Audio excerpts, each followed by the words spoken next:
inmunidad y HIV.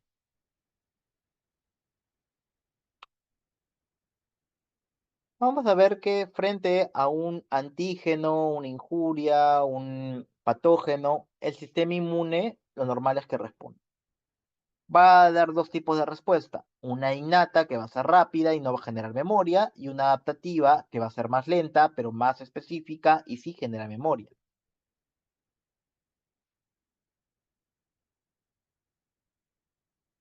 En la inmunidad innata, como les había mencionado, es una respuesta rápida, la tenemos desde el nacimiento. Otra cosa es que no va a aumentar ante una reexposición del patógeno. El mismo patógeno se puede presentar cuantas veces en el organismo, muchas veces, y va a generar la misma respuesta. No se va a exacerbar la respuesta, a diferencia del otro tipo de inmunidad. ¿Cuál es su función de la inmunidad innata? Detectar estos microorganismos, generar inflamación para producir un llamado del resto del sistema inmunológico y va a ser la llave para eh, para que responda el sistema inmune adaptativo. Componentes de la inmunidad innata vemos propios del huésped, la piel, enzimas antimicrobianas, proteínas inflamatorias, vemos algún tipo de células ya macrófagos, citocinas como el factor de necrosis tumoral y fagocitos donde están los neutrófilos, los monocitos y una vez en tejidos los llamados macrófagos. Cuando hablamos de una inmunidad adaptativa, es una inmunidad específica, es una inmunidad más lenta y la vamos a dividir en dos grupos. Inmunidad celular, dada por el linfocito T, y dentro de los linfocitos T tengo el linfocito T citotóxico que tiene el marcador CD8, tengo los helper, que es el CD4, y tengo los linfocitos B. Los linfocitos B me van a dar una respuesta humoral, o sea, producción de anticuerpos. Los linfocitos T, vamos a ver entonces que regulan a otras células, van a permitir la activación de los linfocitos B para la producción de anticuerpos. Es relevante en las respuestas autoinmunes. Hemos visto que también tiene que haber en la anterior clase respuesta de linfocitos T y va a mejorar la eficacia de los fagos. Van a haber una respuesta por el linfocito TCD8 y el CD4. Esto a través de el reconocimiento de patrones o el reconocimiento de antígenos a través del complejo mayor de histocompatibilidad. Vamos a ver clase 1 y clase 2. Vemos que el clase 1 le presenta el linfocito TCD8, mientras que el clase 2 al linfocito TCD4. Podemos tener distintos subtipos del CD4, está el TH1, el TH2, hay el TH127 también. Tienen distinto tipo de funciones. El TH1 es proinflamatorio, mientras que el TH2 es un cooperador, ayuda a la activación del linfocito B para la producción de anticuerpos. En cambio, el linfocito TCD8, su función es de citotoxicidad, destruir células, principalmente aquellas que tengan una alteración a nivel intracelular, como son destruir células cancerosas o células infectadas por virus. Vamos a ver que la respuesta humoral la puedo dividir en dos fases, una fase primaria y una fase secundaria. ¿En qué se refiere esto? La fase primaria es cuando tengo un linfocito B virgen, va a tener una primera exposición frente a un antígeno y va a comenzar a generar una respuesta, que todavía esta respuesta de anticuerpos va a ser lenta. Va a ser una respuesta a anticuerpos de una baja afinidad y como ya hemos visto en otras patologías, va a iniciar con inmunoglobulina M y luego esta va a comenzar a disminuir y va a haber un aumento progresivo de la inmunoglobulina G hasta que pase una cierta cantidad de tiempo y ambas disminuyan. Pero como es una respuesta adaptativa, humoral, va a haber memoria. Entonces, estos linfocitos B memoria, ante un reestímulo de un antígeno, del mismo antígeno, van a generar una respuesta mucho más rápida y eficiente. En una segunda, entonces, exposición, la cantidad de IgG va a ser superior al de la primera exposición porque buscas que la respuesta sea más eficiente. Dentro de las inmunoglobulinas, recuerden, tenemos la inmunina G, A, M, E y D. La G característica se encuentra en tejido. Vamos a tener cuatro subclases, la uno, la 2, la 3 y la 4. Importante, atraviesa la placenta. Importante, vamos a verlo al final de la clase. Activan el complemento. ¿En qué orden? 3, 1, 2 y 4. La inmunoglobulina A, ¿dónde se encuentra? En mucosas. Dos subtipos, 1 y 2. No activan complemento. La IgM es la más grande. ¿Ya? Es la más grande. No tiene subclases y va a activar el complemento, pero en su forma pentamérica. La IgE relacionada a qué? Está en mastocitos. Si está en mastocitos, va a producir procesos alérgicos y también vamos a verlos en enfermedades parásitas. La IgD en realidad vamos a ver que no tiene mayor utilidad, pero sí está presente en la membrana de células B unidas a estas. Y vamos a ver la evaluación de laboratorio del sistema inmunológico. Una inmunodeficiencia primaria, vamos a ver que hay un error congénito de la inmunidad. ¿Y qué va a producir esto? Infecciones, que van a ser de manera más frecuente, van a ser infecciones mucho más graves y que una infección común, ¿no? En una persona inmunocompetente. Va a haber una linfoproliferación o puede haber también neoplasias. Recuerden que el sistema inmune también es encargado de controlar cualquier anormalidad o cualquier tipo de mutación. Y hay unos 10 características que nos debe hacer sospechar en un niño de que pueda tener una inmunodeficiencia. 4 o más infecciones de oídos nuevas al año. 2 o más infecciones de cero paranasales graves en un año. 2 meses o más de tratamiento antibióticos con escaso efecto. 2 neumonías al año. Dificultad del bebé o del niño para aumentar de peso y crecer. Abscesos en órganos o abscesos cutáneos profundos recurrentes. Aftas persistentes o enfermedades micóticas en la piel, utilización de antibióticos intravenosos para eliminar infección, 2 infecciones profundas, incluidas la septicemia y el antecedente familiar de inmunodeficiencias primarias. Recuerden estas 10 casos porque nos puede hacer sospechar de inmunodeficiencias primarias.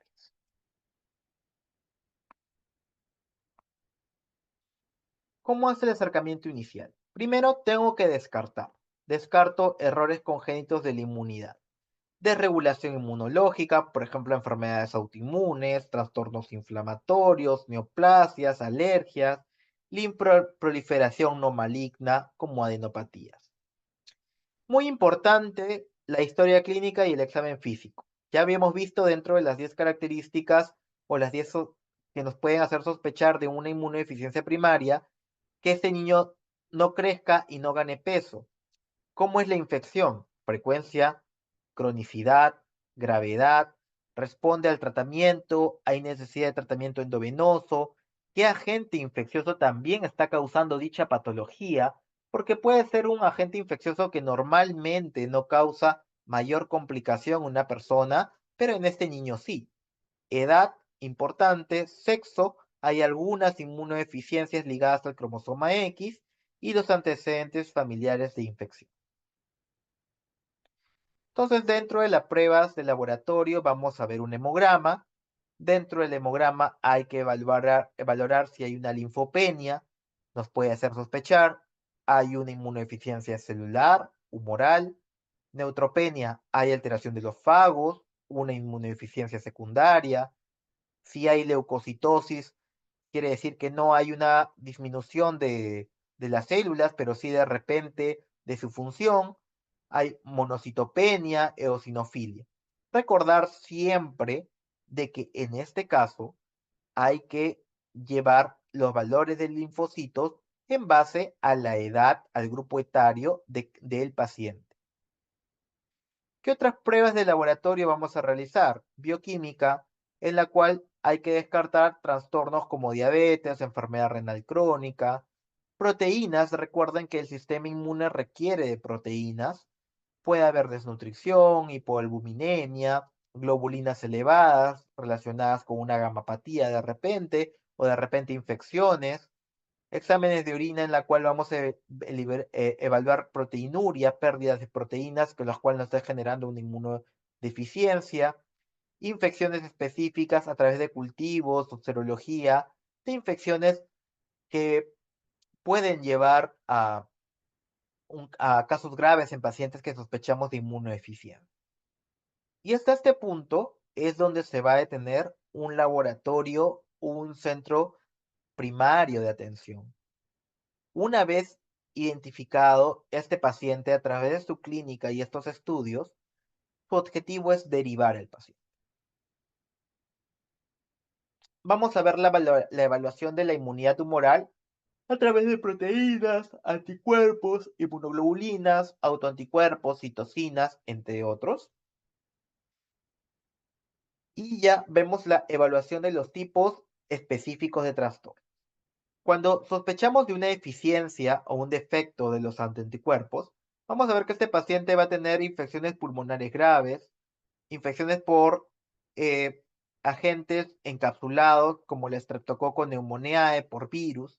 Y como hemos visto también en los casos de sospecha de inmunodeficiencia primaria, las infecciones como otitis, rhinosinusitis y neumonía son características de este tipo de pacientes.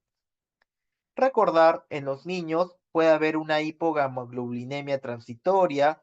Recuerden que en un inicio reciben inmunoglobulina de la madre hasta los 6 meses y luego, y bueno, en ese proceso y luego y posteriormente a este, el niño tiene que generar sus propios inmunoglobulinas. Vamos a ver distintas mediciones de anticuerpos, perdón. Hay distintos tipos de metodologías para valorar estos anticuerpos. Hay que ajustarlos a la edad. Y vamos a ver distintos tipos de definiciones. La hipogamaglobulinemia es aquella en la cual la IgG es menos de 2 desviaciones estándar del valor normal.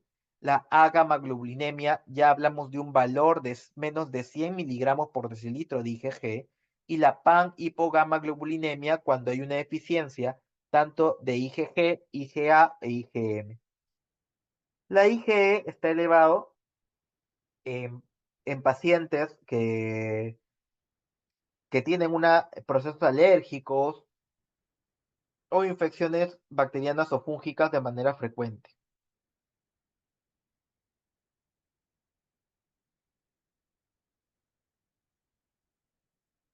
Vamos a ver cómo se puede medir la función de los anticuerpos. Se puede medir de dos formas: a través de una infección natural y que éste genere anticuerpos, o una inmunización intencional a través de vacunas y la generación de anticuerpos. Y hay tres escenarios. Uno, que tenga una inmunoglobulina baja y una baja respuesta a las vacunas. Hablamos de una inmunodeficiencia primaria. La otra es que tenga una deficiencia de inmunoglobulinas, pero sí una respuesta normal a la vacuna. Hablamos de una inmunodeficiencia secundaria. Y la otra es la cual tenga inmunoglobulinas normal, pero una respuesta baja a la vacuna. Hablamos de anticuerpos específicos, tumores o infecciones que puedan estar relacionados a este proceso. Vamos a ver distintos tipos de inmunoensayo y los laboratorios para la valoración ya de la respuesta celular. Tenemos ELISA, distintos tipos de ELISA, ELISA directo, indirecto o en sándwich, dependiendo cuántos anticuerpos o cuán conjugado voy a utilizar. Este es el inmunoblot, en el cual vamos acá de manera rápida, muy similar a lo que hemos visto en el IFI. Tengo en este caso tengo esta tira donde está pegado un antígeno. Voy a utilizar el suero del paciente donde voy a buscar el anticuerpo. Luego utilizo un conjugado, un anticuerpo conjugado, que puede ser un anticuerpo antiinmunoglobulina humana con una enzima, es un sustrato, y lo que va a hacer en el caso del ELISA es un cambio de color. Ya hemos visto los anticuerpos antinucleares para evaluar autoanticuerpos y vamos a ver la evaluación de la inmunidad celular. Para la evaluación de la inmunidad celular, tengo que ver los linfocitos T, tanto su función como su número. Estos pacientes con un defecto de la inmunidad celular lo que van a llevar son infecciones virales y bacterianas, por ejemplo, infecciones por CMV, y en adultos y herpes en niños, infecciones por HIV, tumores y trasplantes en adultos. Hemograma, puede haber linfopenia, hay que hacer una correlación con la edad y hay que descartar otras causas. Vamos a ver la citometría de flujo. Cuando nosotros estudiamos una célula, podemos estudiar distintas características de la célula. Los genes, y para eso utilizo el PCR, por ejemplo, el FISH. Cromosomas, puedo utilizar el FISH o la citogenética. Quiero evaluar tejidos, utilizo la histopatología. Pero si quiero evaluar características de esta célula, voy a utilizar la citología, morfología y el inmunofenotipo. Entonces, ¿qué voy a valorar a través de la citometría? Voy a valorar el inmunofenotipo y también características morfológicas de la célula. ¿En qué consiste esta citometría de flujo? Tengo estas células en suspensión, en un líquido. Voy a hacer que atraviese por esta aguja. Y esta aguja a cada lado va a tener un fluido que va a ir circulando. Este lo que va a ocasionar es que cada una de estas células que estén en esta suspensión pasen por fila india. Estas células ya previamente han sido marcadas con un anticuerpo monoclonal con una sustancia fluorescente. Cuando pasa a través del haz de luz, va a excitarse y va a emitir una luz, lo cual va a ser detectado a través de los distintos componentes que forman parte del citómetro, ya que es el parte del sistema informático. Dos puntos que me van a permitir conocer morfología y no solamente tamaño, sino también complejidad de la célula es el side scatter, que me da complejidad, y el forward scatter, que me brinda tamaño. Entonces, una célula de poco tamaño y que no tenga muchos gránulos, el linfocito, ¿ya? Poco tamaño y poca granularidad. Célula de gran tamaño y con gránulos, los granulocitos, los neutrófilos, entonces se van a ubicar al extremo. Y en el medio, los monocitos. Entonces yo quiero evaluar los linfocitos T. Vamos a ver que para los linfocitos T, en sí, para evaluar todos los linfocitos T, voy a utilizar marcadores. ¿Qué marcador expresa el linfocito T? Expresa CD3, CD2. Utilizo CD3 en este ejemplo. Recuerden que el linfocito T puedo subdividirlo, ¿no? En CD4 y CD8, ¿sí? Entonces voy a utilizar un marcador CD4 y un marcador CD8. Quiero evaluar otro linfocito, el linfocito B. Voy a utilizar un marcador que puede ser el CD19 o CD20, específicos de linfocitos B. Quiero evaluar NK. ¿Cuál voy a utilizar? CD56, CD16, que me van a indicar que son los NK, pero son CD3 negativos. Este es un ejemplo de la citometría de flujo en la cual busco linfocitos T. Ven acá el side scatter contra un marcador que en este caso es el CD3. En este plot se está marcando específicamente aquellas células que han marcado que son positivos para CD3. Una vez identificado ya estos linfocitos T, voy a utilizar otros marcadores para poder diferenciar entre CD8 y CD4.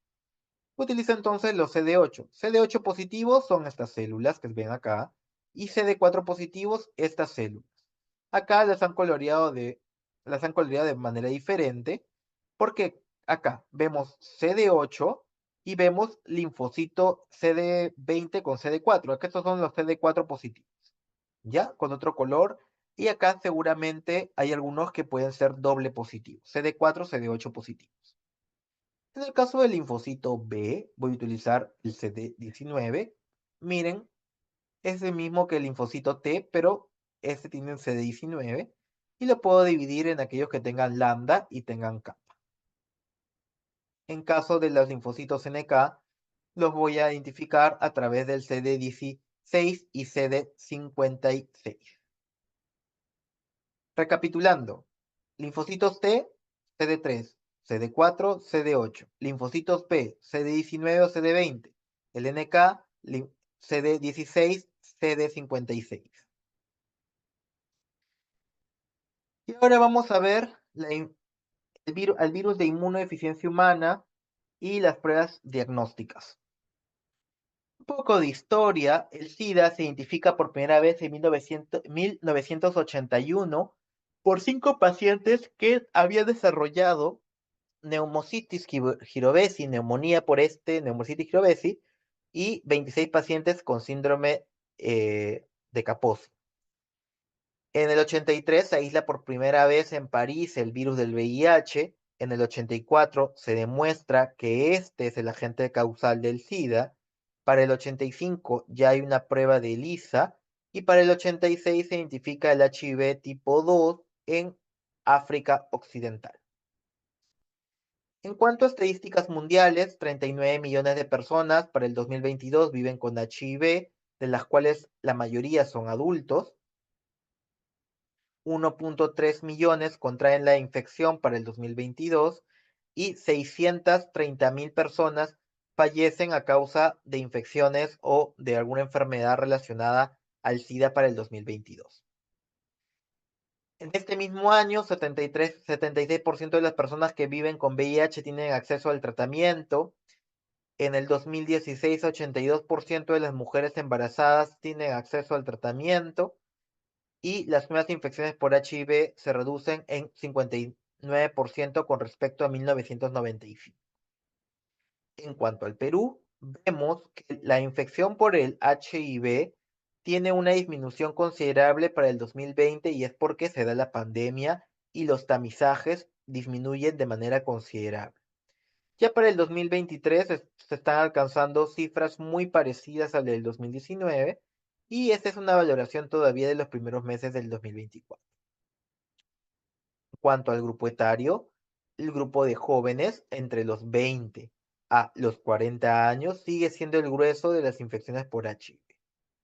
En nuestro país todavía la población más afectada es la masculina, siendo la relación hombre-mujer para el 2023 de 3.6. Vamos a ver que el HIV pertenece a la familia de los retrovirus y a la subfamilia de los lentivirus.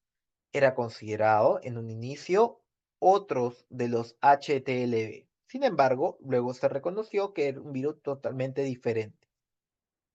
Vamos a ver dos tipos de HIV, el HIV tipo 1 y el tipo 2. El tipo 2 que está en realidad, se vamos a encontrar principalmente en población africana, mientras que el virus VIH tipo 1 lo vamos a dividir en distintos grupos. El grupo M, O y N y P, siendo el grupo P el más frecuente, ¿ya? Y este se va a subdividir en distintos subtipos, ¿ya? Es importante que recuerden la estructura del HIV. Vamos a tener proteínas. Dentro de las proteínas, o de las enzimas, mejor dicho, está la proteasa y la integrasa y la transcriptasa reversa. Miren qué antígenos expresan: P32, el P10 y el P64, ¿ya? La cápside. La cápside expresa P24. Vamos a ver que es muy importante en las pruebas actuales para el diagnóstico del HIV. Luego, ¿qué vamos a tener? Vamos a tener en la envoltura el GP120 y el GP41, importantes para el reconocimiento del CD4 y la infección del virus. Diferencias en las estructuras del HIV tipo 1 y el HIV tipo 2. Vemos a nivel de la envoltura el GP120, importante como les he mencionado en las pruebas, a diferencia del HIV tipo 2, el cual es importante para las pruebas, el GP36. Las proteínas que son expresadas por el gen, o que es traducidas por el gen GAG, perdón, en el caso eh, del HIV tipo 1, importante el P24, P26 y P16 en el de VIH tipo 2. Y a nivel de enzimas, vamos a ver el P66, P51 y 31 en el de VIH tipo 1 y el 68 y 34 en enzimas del HIV tipo 2. En cuanto a la distribución, ya les había mencionado que el M es el que tiene mayor distribución en el mundo y dentro de la B es la más distribuida en nuestro continente. La organización genética, 3 genes de alta relevancia. Tenemos el GAG, que me va a dar estas proteínas de la nucleocápside, el P24, recuerden, el POL las enzimas transcriptasa inversa, proteasa, integrasa y la ribonucleasa, y los de envoltura, donde está la glicoproteína 120 y la glicoproteína 41. Vamos a ver que entonces la diana o el objetivo de este virus es, a través de esta glicoproteína 120, el reconocimiento del CD4, ¿ya? Reconoce entonces el CD4 y necesita un correceptor para fijarse a esta célula que va a infectar e ingresar. No solamente los linfocitos T expresan CD4, también macrófagos, células dendríticas y células de Langerhans pueden presentar o pueden expresar CD4, por lo cual también son susceptibles de infección por el HIV.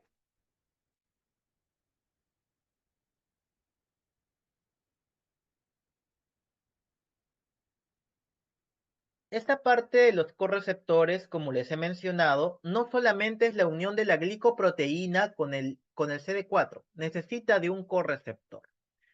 Vamos a ver dos tipos de correceptor, el CCR5 y el CXCR4. ¿Por qué es importante y por qué es interesante este correceptor? Porque hay personas que tienen una mutación de este correceptor. Aquellas personas que tienen esta mutación del CCR5 delta 32 y que son de tipo una mutación monocigota, vamos a ver que va a tener el virus una dificultad para ingresar a la célula. Diferente a aquellos que tienen una o la mutación en ambos genes del CCR5 delta 32. Si tienen ambas mutaciones, este paciente va a ser inmune al HIV. No va a poder ingresar el HIV a la célula de este tipo de pacientes.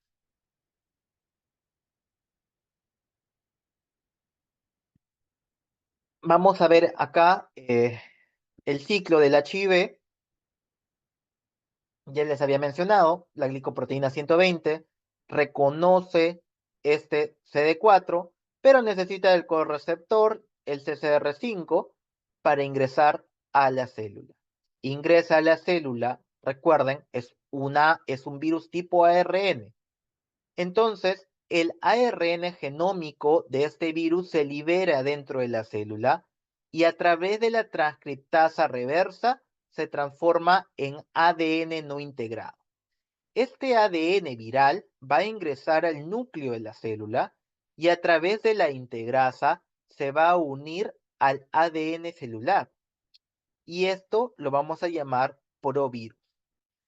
Dentro del ADN de la célula va a utilizar toda la maquinaria metabólica de la célula para producir nuevos viriones, los cuales va a generar y luego va a salir por gemación de esta célula infectada.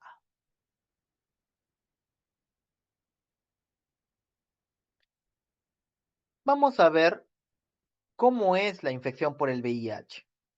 Tenemos una infección primaria, miren el tiempo, y dentro de esta infección primaria vamos a ver características. Lila son los linfocitos TCD4 y verde es la carga viral, ¿ya? Esto va a ser el tiempo. En una infección primaria, en los primeros momentos de la infección, se va a dar un pico de la carga viral. Esta carga viral que se va a dar en las primeras semanas se va a traducir con una disminución de los linfocitos TCD4. Pero luego, ¿qué pasa? El sistema inmune responde a esta infección del VIH. Es una respuesta ineficiente, pero se produce una disminución de la carga viral y se produce un tiempo de latencia, aproximadamente de unos 10 años, hasta que se quiebra la respuesta inmune.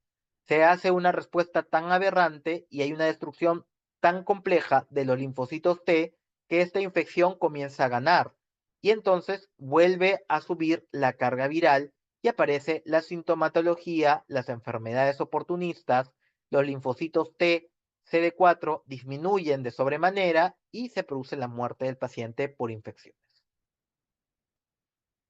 Vamos a ver cómo distintos tipos de marcadores y en qué etapas puede encontrarlos. Vamos a ver en la etapa 1, el ARN viral está presente, el P24, el antígeno, sigue siendo negativo y los anticuerpos son negativos para los 3 a 4 días. En la etapa 2, vamos a ver que hay carga viral, ya se puede detectar P24 y es negativo. Esta es la duración, 5 días. Para la tercera etapa, ARN es bajo, puede ser positivo o negativo el P24, pero ya hay inmunoglobulinas, M positivo, Western blot negativo. Para la etapa 4, bajo ARN, puede ser positivo o negativo el P24, Western blot indeterminado. Y para la etapa 5, vamos a ver que baja carga viral, P24 positivo o negativo, y ya hay un Western blot de 2 bandas. La evolución de la infección del VIH, ya hemos visto una infección aguda, no hay anticuerpos detectables, síntomas muy generales, ¿no? De un cuadro respiratorio, un cuadro infeccioso, un cuadro gripal, y hay una propagación del HIV con una alta carga viral. Luego viene el periodo asintomático, donde hay una disminución del CD4, pero es de manera gradual. No hay síntomas, comienza a haber una respuesta de anticuerpos, de linfocitos TCD8, disminuye la carga viral. Y la etapa SIDA, en la cual la destrucción de los linfocitos TCD4 es de manera considerable, menos de 200, hay infecciones oportunistas y hay una alteración de las reacciones de hipersensibilidad que están de manera retardadas. Un caso peculiar son los controladores elite. ¿Qué les había mencionado? Que uno que puede tener una mutación heterocigota de este CCR5 delta 32. ¿Ya? Vamos a ver que los controladores elite, ¿cómo se definen? Un controlador elite es aquel que en realidad va a tener una carga muy baja, que puede llegar inclusive a ser indetectables, y que el recuento del CD4 se mantiene entre 200 y 1000, y en ausencia de tratamiento antirretroviral. Eso es un controlador elite. La otra definición es de controlador virémico, en la cual tiene un menor grado de control virológico, pero se mantienen las copias menos de 2000 y el CD4 por encima de los 500 en ausencia de tratamiento antirretroviral. Entonces, vemos acá la diferencia entre un controlador, un no controlador y los controladores. Dentro de los controladores está el controlador virémico y el controlador elite, en el cual el controlador elite tiene una menor carga y la cantidad de CD4 es mayor, sin tratamiento antirretroviral. En cuanto a la transmisión del VIH, sigue siendo la principal vía de transmisión la sexual. Vemos que la vertical es del 0.41 y la transmisión por vía parenteral de solamente un 13%. La transmisión sexual se describe como una transmisión en realidad poco eficiente, ¿ya? Vamos a ver que el coito anal va a ser el de mayor riesgo. ¿Por qué? Porque hay ruptura de mucosas, hay exposición a nivel vascular que facilitan el ingreso del virus. Y también un paciente con enfermedad de transmisión sexual tiene un mayor riesgo de una infección. La carga viral va a ser muy importante para determinar la infección del virus del VIH. Recuerden que pacientes con HIV tratados y que tienen carga indetectable no contagian. Hay que borrar ese estigma de que todo paciente HIV va a contagiar. También se ha demostrado que la circuncisión disminuye el riesgo de infección por HIV. En cuanto a la transmisión de sangre y hemoderivados, para el 82 serán los primeros casos de SIDA en pacientes que han recibido una transfusión. En el 85 ya se inicia como obligatorio la prueba del HIV para hemocomponentes y se calcula que el riesgo de infección es de 1,5 por millones de donaciones. No es posible eliminar el 100% la probabilidad de una infección por hemoderivados debido a que hay un periodo de ventana y un periodo de eclipse para la detección del HIV. En cuanto a la transmisión materno-fetal y el lactante, se da más en el periodo perinatal. La tasa de transmisión con tratamiento en realidad es muy baja, menos del 1%, y se ha observado que una viremia menos de 1000 en realidad no debería tener una infección. Y vamos en cuanto a las pruebas. Las pruebas las podemos dividir. Directas, cuando busco, por ejemplo, antígenos. Puedo hacer indirectas cuando busco anticuerpos. Y las de combo, busco tanto antígenos como anticuerpos. Y las pruebas de ARN viral, donde está el PCR, está el NAT, el NASBA. Vamos a ver distintos tipos de términos. Uno de ellos es a partir de qué momento la prueba va a ser positiva o reactiva. Miren los ácidos nucleicos, día 0 de la infección, día 10 puedo empezar a detectar ARN viral. Dentro de los inmunoensayos tenemos los de cuarta generación a partir del día 15. Tercera generación, día 20. Los rapid test a partir del 25. Western blot se quedó hasta el día 35. Una definición o un concepto que debemos conocer en el caso del HIV y las infecciones en realidad es el periodo de eclipse. El periodo de eclipse va a ser desde que se produce la infección hasta que una prueba molecular me permita la detección de ese agente infeccioso. Esto es periodo de eclipse.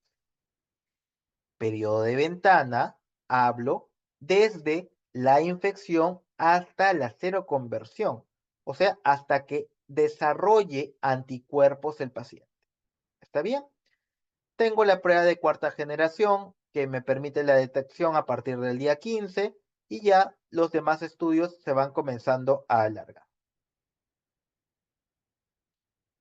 Periodo de eclipse, los test de ARN ya se pueden detectar a partir del día 10. La prueba de cuarta generación a partir del día 15 es lo mismo y miren el Western blot, perdón, indeterminado a partir del día 30, el Western blot positivo a partir del día 35 más o menos.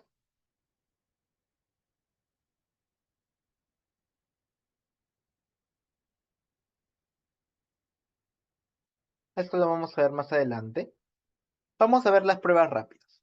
Dentro de las pruebas rápidas, en realidad, estos se deberían utilizar en aquellos establecimientos de atención primaria, no en hospitales grandes.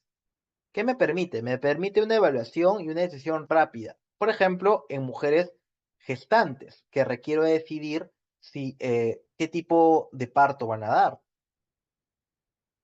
La OMS y la UNO-SIDA recomienda solamente utilizar aquellas que tengan una sensibilidad del 99 y una especificidad del 98%, ¿ya? No son diagnósticas, necesitan de pruebas confirmatorias. Este es uno de los ejemplos. Este es el HIV 1 más 2 de Coretest, que vamos a ver que es un examen inmunocromatográfico que en la tira va a estar el GP41, el P42 y va a entrar también el GP36. Es una prueba rápida de cuarta generación. Cuando hablamos de una prueba de cuarta generación, es que me va a permitir la detección del antígeno, aparte de los anticuerpos. Tercera generación, solamente me detectaba anticuerpos. Entonces, una prueba rápida de cuarta generación. ¿Por qué? Porque me va a detectar el antígeno P24.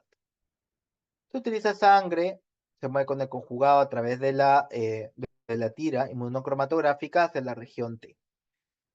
El positivo puede dar a HIV1, tipo 2 y el control. ¿Ya? Esta es la forma en la cual se evalúan las tiras. Positivo tiene que el control pintar y la tira del test tiene que reaccionar. Negativo, el control ha reaccionado, el test no ha reaccionado. Inválido, no hay control, inválido, no hay control. En este caso, esta prueba, que es un ejemplo, tiene una sensibilidad del 100% y una especificidad del 99%, que es lo que dice el inserto.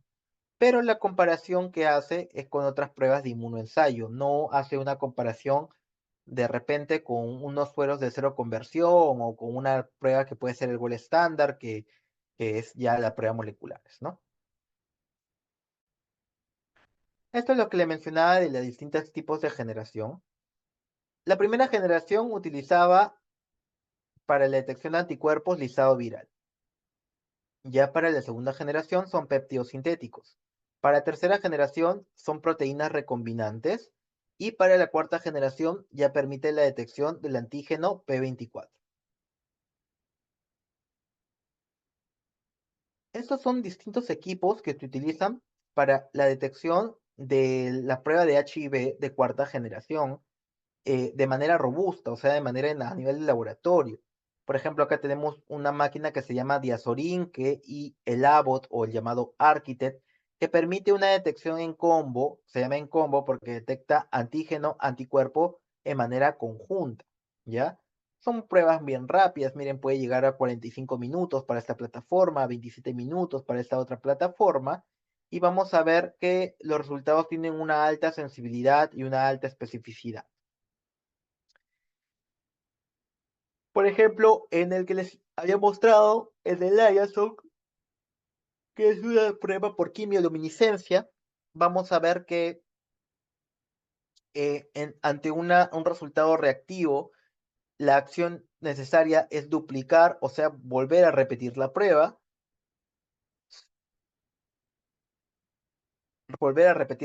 por duplicado. En el caso de que son no reactivo, no se analiza. Vamos a ver que hay dos opciones en el cuanto a reactividad. Uno, que ambos resultados son reactivos, eh, no son reactivos, entonces es negativo.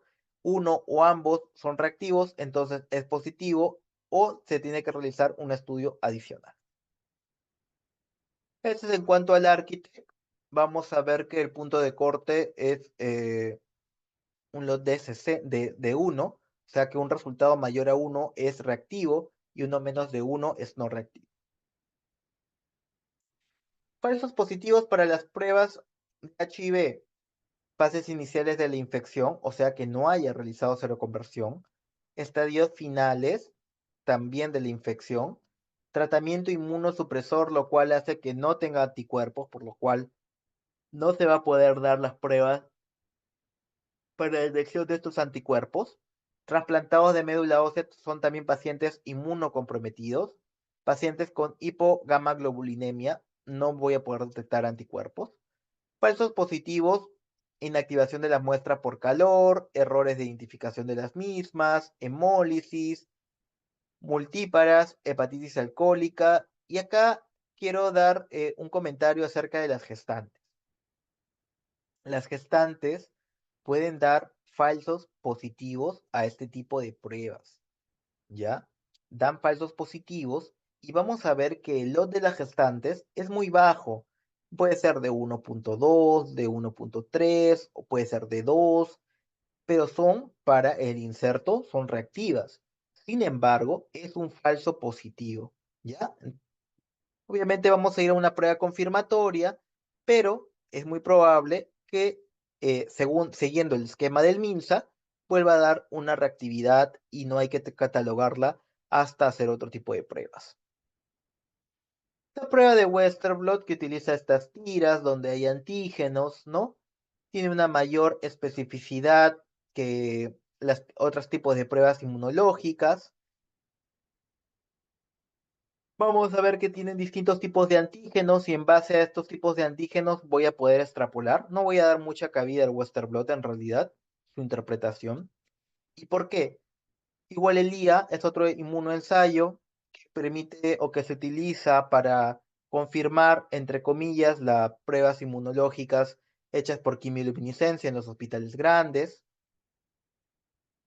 Y no doy mucha cabida porque ya en el 2019 la OMS recomienda que se deje de utilizar el Western blot y los inmunoensayos en línea dentro de las estrategias y algoritmos para el HIV y que éstas sean cambiadas por otros ensayos inmunoenzimáticos. Más que nada porque retrasa el diagnóstico, aparte ya hemos visto que su periodo de ventana o su periodo de positividad es muy amplio, puede dar, puede ser negativo e inclusive el paciente tener HIV, entonces trae muchas dificultades en mantener este tipo de pruebas. Luego tenemos el PCR, que es una prueba molecular para la detección del ARN viral. Me permite una detección de una infección aguda. Muy importante el uso del PCR en neonatos, lo vamos a ver en la última diapositiva.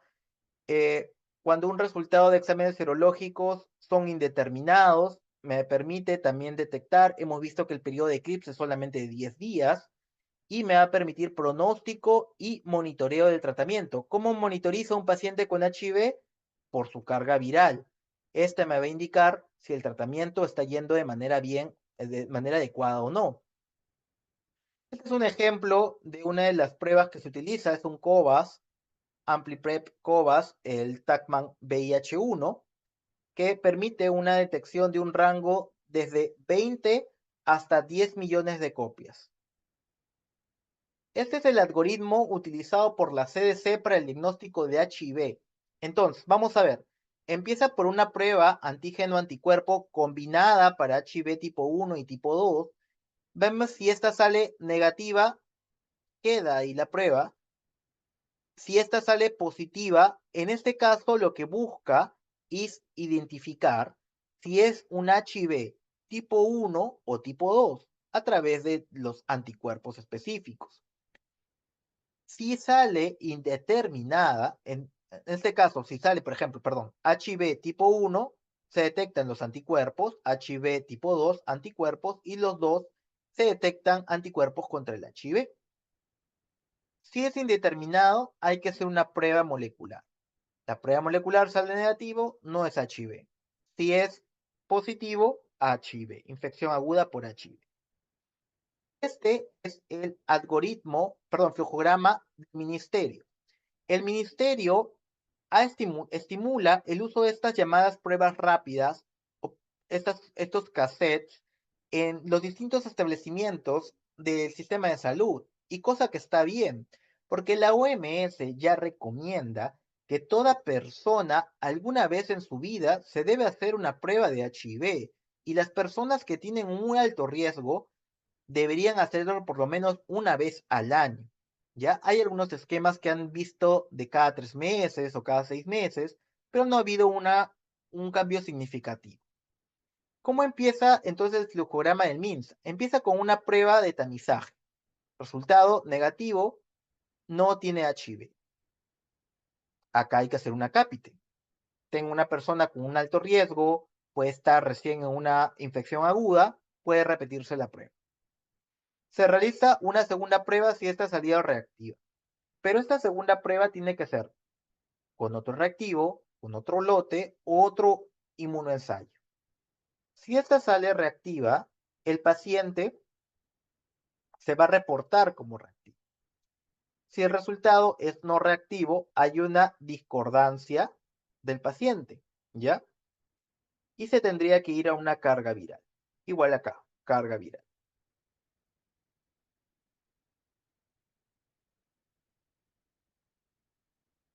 Acá pone una prueba confirmatoria, lo adecuado es una prueba de carga viral. Y este es el esquema para neonatos.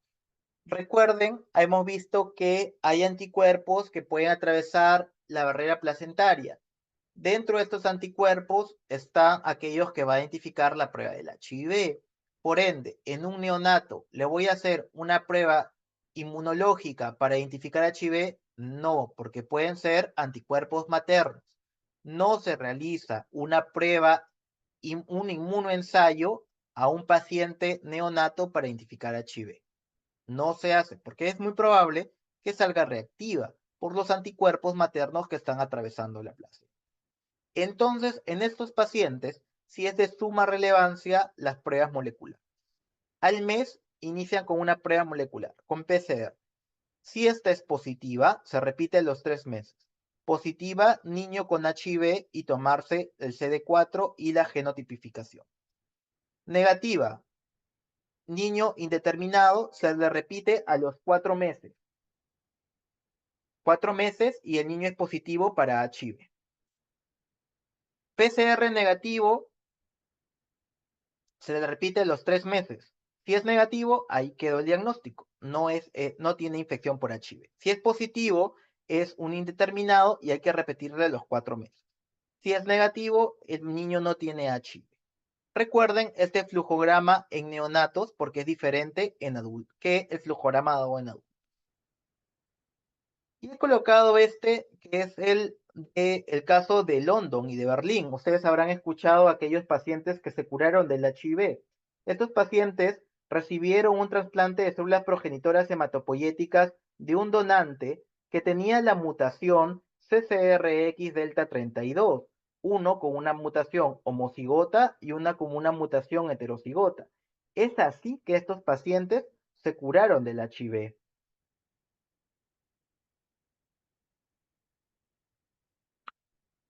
No, chicos, eso es todo. Muchas gracias.